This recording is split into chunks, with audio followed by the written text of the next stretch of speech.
अशोक अरे उमेश यादव जी, समाजवादी पार्टी ने जब जैसे ही राजभर अलग हुए सपा से, उसके बाद से समाजवादी पार्टी ने यू टर्न लिया और उसने कहना शुरू कर दिया कि 22 के हमारे जो नंबर आए 22 के इम्तिहान में, उसमें राजभर का कोई राई रत्ती योगदान नहीं। वो 35% केवल हमारे भरोसे आया, न उसमें पल्लवी कोई लेना देना है, न कृष्णा पटेल का, न राजभर का, न महानदल वाले का, किसी का नहीं, सबको भगाओ। आओ आप कह दिया अजीत सिंह के लड़के का भी कोई रोल नहीं, अकेले हमारा है 35। देखिए, समाजवादी पार्टी का धोखा देने का इतिहास पुराना रहा। जब माननीय मुलायम सिंह जी पहली बार मुख्यमंत्री बने थे, आज जयंत चौधरी जी का आप जिक्र किया, इसलिए मुझे याद आ गया, उनके पिताजी को किस तरीके का धोखा दिया आप बहुत बेहतर जानते हो, और किस तरीके से वो पहली बार मुख्यमंत्री बने थे। ये देखिए, वो उनके वंशानुगत रहा है, वो उसकी उस परंपरा को निभा रहे हैं। वो किसी का एहसान नहीं मानते। उनका एरिस्टोक्रेटनेस, उनका जो प्राउड है, उसी ने समाजवादी पार्टी को लगातार 4 चुनाव हराने का काम किया और ये 5वां हारने जा रहे हैं। पंचायत और नगर पंचायत के चुनाव में भी उनका प्रदर्शन इस प्रकार से रहा है, आपने देखा है। तो समाजवादी पार्टी जिस तरीके से लोगों का शोषण करके, शोषण शब्द इसलिए यूज कर रहा हूं कि इस मौके पर उनका प्रयोग कर लेते हैं। आदरणीय ओम प्रकाश राजभर जी जिस दिन अखिलेश यादव जी के साथ 2022 के चुनाव में टेबल टॉक करते हुए फोटो जारी हुआ, उस दिन से समाजवादी पार्टी का पारा, जैसे आप पारा का जिक्र कर रहे हैं इस समय, वो सप्तम पर पहुंचा अमिताभ जी। और उस फोटो के वायरल होने के बाद जो एक पूर्वांचल में 5 लाख से भी अधिक आदरणीय ओम प्रकाश राजभर जी, सोहेलदेव भारतीय समाज पार्टी ने जो रैली कराई, उसके बाद अखिलेश यादव जी 47 से 111 और गठबंधन 125 तक पहुंचे हैं। आप विश्वास मानिए, पिछली बार यदि हम सब लोग एक साथ ना होते तो वो जो 47 उनके पास थी, 27 भी नहीं रह जाती। और वो सबका प्रयोग कर लेते हैं। हर चुनाव में लोगों को साथ लाकर उनको मौके पर छोड़ देते हैं। जब वो अपने हक और अधिकार की बात करते हैं तो उनमें कमियां नजर आने लगती हैं, सब में बुराइयां। आज पल्लवी पटेल जी में बुराइयां नजर आने लगी। अभी तक उनकी माता जी बुजुर्ग हैं बेचारी, उनको राजमाता कह के पुकार रहे थे, कह रहे थे, और उसका एक फोटो वायरल करते थे कि हम कितना सम्मान दे रहे हैं। तो कितना सम्मान दिया पूरा देश और प्रदेश देख रहा है। उनकी धोखा देने की परंपरा है, वो उनकी आदत में है जी, एहसान फरामोश है। ठीक, नावेद सिंह को अखिलेश जी ने सारा इलेक्शन नैरेटिव अपना पीडीए के इर्द गिर्द बुना है, लेकिन व्यवहारिक सच ये बताता है कि 22 में अखिलेश यादव के पास जो रेनबो था पीडीए का, मैं रेनबो शब्द इस्तेमाल कर रहा हूँ, इंद्रधनुष था पीडीए का लीडर्स का, वो उनको सब छोड़ गए 24 में।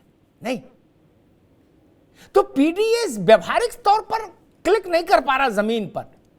पीडीए के सारे चेहरे आपको छोड़ गए, वो भी हाथ में लठ लिए महान केशव देव महान दल वाले नहीं, वो एक चौहान थे, वो भी लठ लिए घूम रहे।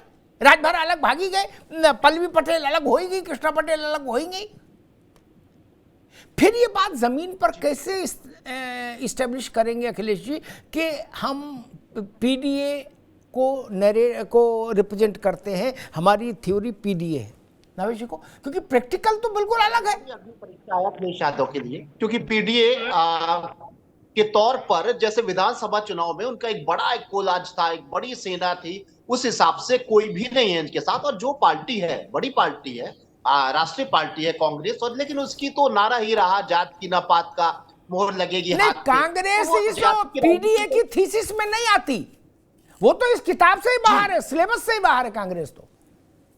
जी जी जी, तो ये बड़ी चुनौती है। और मुझे लगता है कि अखिलेश यादव जी का ये कॉन्फिडेंस है कि अकेले बूते पर वो सारी जातियों को साधेंगे। और उन्होंने एक टेक्निकली जो टिकट बंटवारा किया है वो इसी आधार पे किया है कि उन्होंने यादव समाज को कम टिकट दिया, मुसलमानों को कम दिया, और गैर यादव पिछड़ी जातियों के लोगों को उन्होंने चुनाव में ज्यादा से ज्यादा टिकट देकर अपने को खुद मुख्तार बना के, अपने को खुद डिपेंडेंट होके कि हमारे साथ में सारी जातियां आ जाएंगी, इस विश्वास के साथ वो चुनाव लड़े।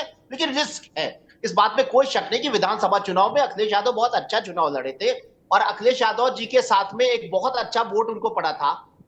उसका कारण यही था कि वो कहीं ना कहीं उनके साथ में इन सब लोगों का साथ था। लेकिन अब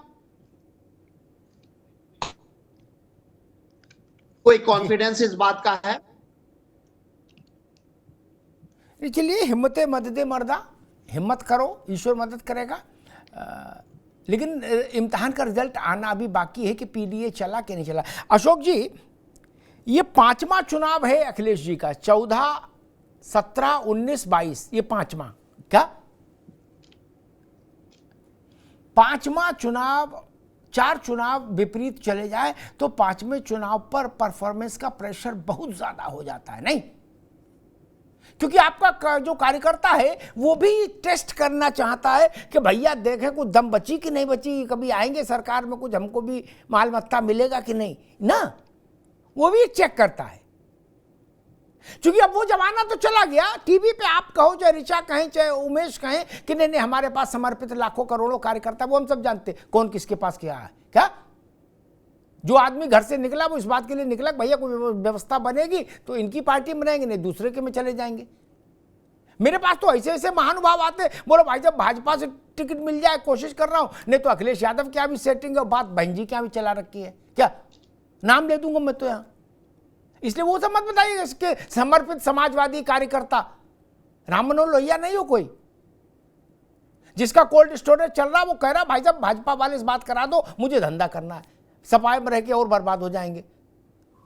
अशोक जी देखिए अमिताभ जी, मुझे इस बात को मैं कहना चाहूंगा कि कम से कम आप लेवल प्लेइंग फील्ड को देखते हुए मुझे भी उतना समय देंगे जितने हमारे 3 प्रवक्ता जो एक तरह से बीजेपी की तरफ से बोल रहे हैं, मुझे भी नहीं, थोड़ा जावेद सुको तो आप ही की तरफ है।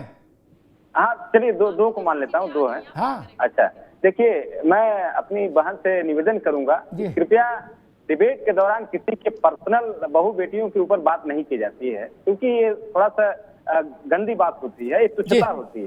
दूसरी बात, आपने कहा पुलिस भर्ती में कोर्ट ने मर्सी ग्राउंड पे छोड़ दिया। देखिए आपको थोड़ा सा इस सब चीजों को जानकारी होनी चाहिए कि कोर्ट में मर्सी ग्राउंड पे कोई डिसीजन नहीं होता है। वो उन्होंने रिक्वायरमेंट जो थी उसको फुलफिल किया था, और सरकार का जो डिसीजन था वो बिल्कुल ट्रांसपेरेंट था, और जो उनका फिजिकल था, जो उनकी दौड़ थी, सब कुछ उन्होंने बकायदे उस पर खरे उतरे थे, कोई मर्सी ग्राउंड नहीं था। तीसरी बात आपने कहा, हमारे ओपी राजभर जी के यहाँ पे साथी बैठे हुए, मैं अभी परसों आप ही के साथ डिबेट पे था, मैंने कहा एक एग्जाम्पल दिया था क्रीपर प्लांट का, जिसको बिस्बेल बोलते हैं, कि उसका वजूद तब तक जीरो होता है जब तक कि वो किसी मजबूत पेड़ से ऐसे ऐसे लिपट के न खड़े हो जाए। वही स्थिति आज हमारे भाई की है, ये बिस्बेल हैं, क्रीपर प्लांट है, इनका वजूद शून्य है। ये अगर एक जिला पंचायत सदस्य सुहेल देव भारतीय समाज पार्टी के नाम पे जिताते हैं तो मैं चैलेंज कर रहा हूँ। दूसरी बात इन्होंने कहा एहसान फरामोश, अरे कौन एहसान फरामोश है भैया? माननीय ओम प्रकाश राजभर जी जितना दल बदलू तो मुझे नहीं लगता इस राजनीतिक इतिहास में कोई होगा। आज हमारे साथ थे पर योगी जी को गाली देते, योगी जी के साथ चले गए तो हमको गाली दे रहे हैं, तो किसका एहसान फरामोश और किसके साथ तरह के दिखाएं? मुझे नहीं लगता कि ऐसा कभी कोई नेता पैदा हुआ होगा इस उत्तर प्रदेश की सरजमी पे। दूसरी बात है, देखिए तमाम बातें आपने कहा, एक उसमें पैटर्न होता है पैरासिटिक पैटर्न। पैरासिटिक मतलब भाई आप जानते होंगे परजीवी बोलते हैं, वो मतलब पैरासाइट टाइप की पार्टियां। तो ये ओम प्रकाश राजभर जी और उनके बेटों की जो पार्टी है सुहेल देव समाज पार्टी, ये पैरासाइट पार्टी है, पैरासिटिक पैटर्न है। तो ये लोग क्या बताएंगे दूसरे के बारे में? और फिर मैं अपने मेन पैटर्न पर लौटता हूं, मेन बात जो आपने कहा। देखिए इस राजनीति में चाहे कोई भी दल हो, चाहे समाजवादी पार्टी हो, चाहे बीजेपी हो, या वो कोई भी दल, जब तक जनता उसको अपना मानती है कि हमारा नेता है, तभी तक उसका वजूद है। आज अगर भारतीय जनता पार्टी अहंकार से ग्रसित होकर के कहेगी अब की बार 400 पार, कांग्रेस तो अपने राहुल गांधी की उम्र नहीं पार कर पाएगी, अखिलेश जी 4 नहीं पार कर पाएंगे। देखिए ये सारी चीजें अहंकार में बोली जाती है अमिताभ जी, और अहंकार ठीक है अशोक भाई, ठीक है ठीक है नहीं रहा, ठीक तो है, किसी का नहीं रहा, रावण का नहीं रहा, कंस का नहीं रहा, आदि आदि किसी का नहीं रहा, हाँ कौरवों का भी नहीं रहा, आदि आदि मुगलों का भी नहीं रहा, वो भी सब छोले बेच रहे उनके घर, पीढ़ियों वाले भी। खैर मैं एक बात कहूं, ये अहंकार की भाषा किसी को शोभा नहीं देती, सपा को भी शोभा नहीं देती कि कल जो आपके सहयोगी थे जिनको आप माथे का चंदन बना के लगा घूम रहे थे, उनको आज आप कह रहे हो ये परजीवी है, ये बिस्बेल है, इनकी कोई औकात नहीं। ये भाषा होनी चाहिए क्या लोकतंत्र में? स्वामी प्रसाद मौर्य क्या है आपको याद नहीं होगा, लेकिन मैं तो भूलता ही नहीं, मेरे साथ तो ईश्वर ने चिप ही ऐसी गलत लगा दी। कि कोई चीज भूलते नहीं। स्वामी प्रसाद मौर्य ने कितनी गाली दी अखिलेश जी को, नहीं जब नेताजी थे तब उनको, जब मायावती जी के चरण छूते थे वो। मैं गिनाऊं, बताऊं? अखिलेश जी ने उनको गले लगा लिया, बोले चाचा आओ, है कुर्सी ग्रहण करो। चाचा ने कहा कि हम बच्चे को बनवाएंगे, हम जिधर गए उधर मुख्यमंत्री बनता है। अखिलेश जी ने कहा चाचा तुम्हें मेरी कसम जलपान करो। क्या? फिर चाचा भी चले गए। अब चाचा फिर खरी खोटी सुनाने लगे, चिट्ठी लिख गए। अब फिर चाचा आ जाएंगे तो फिर आप उनको गले नहीं लगाओगे क्या? फिर अकेले राजभर दोषी क्यों? मैं ऐसे और भी नाम गिना सकता हूं। तब अभी कितना दिन बीता जब अखिलेश जी ने कहा था ये धोखेबाज पार्टी है, भाजपा से मिली हुई पार्टी है कांग्रेस, और इसका अध्यक्ष चिरकुट है। कहा था ना। आज रोड शो कर रहे हैं, कल फिर चिरकुट कहेंगे 27 में। ठीक है, ये सियासत है मेरे मित्र, इसको काहे को इतना जोर करो, दिल पे लो।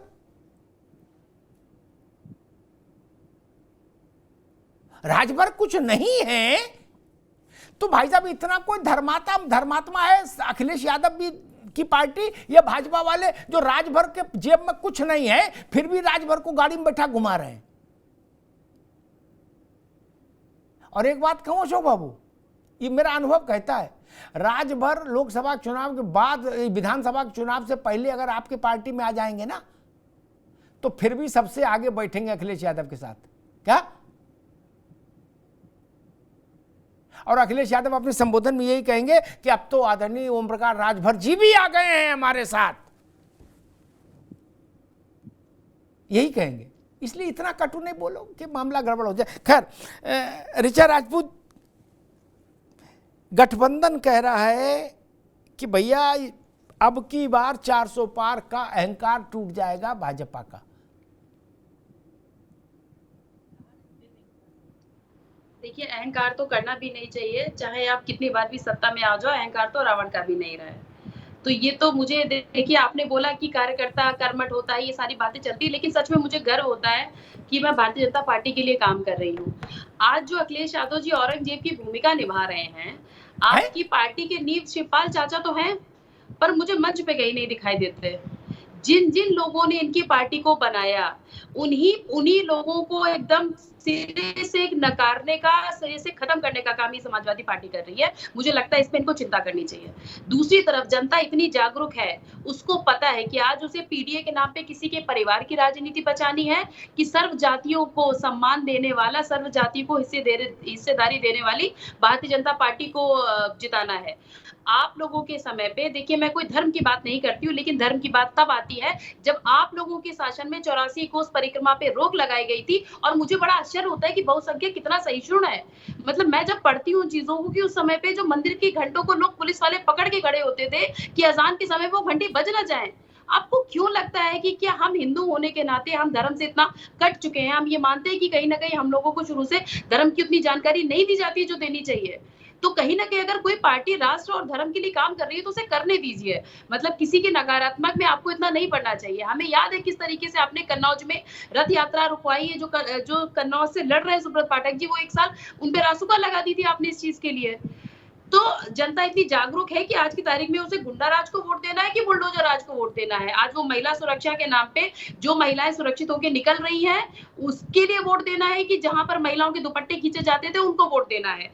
देखिए, जातिवाद से जनता बहुत बाहर आ चुकी है। आज की तारीख में चाहे आप कुछ भी बोले कि 4 जून को क्या आने वाला है क्या नहीं आने वाला है, तो मुझे लगता है सबसे पहले आप अपने नेतृत्व पे ध्यान दीजिए कि जिस तरीके से आप किसी को अमर बेल और ये बेल वो बेल बोल रहे हैं, इसी बेल के सहारे और इसी गठबंधन के सहारे आप चुनाव लड़ रहे हैं। केजरीवाल जी, क्या अस्तित्व है इनका? आप यहाँ पर उनका मौन समर्थन कर रहे हैं महिलाओं के मामले में। जो स्वाति महवाल जी के साथ किया, वहां आपको सुप्रीम कोर्ट दिखाई देता है, वहां कहते हैं उनका व्यक्तिगत मामला है, वहां पर आप उनके माइक हटा लेते हैं सामने से, कहते हैं इससे जरूरी मुद्दे हैं। और जब ब्रजभूषण जी की बात आती है तो सुप्रीम कोर्ट को नहीं सुनना है। तो देखिए, अगर बात कर रहे हैं तो बराबरी की करा करिए।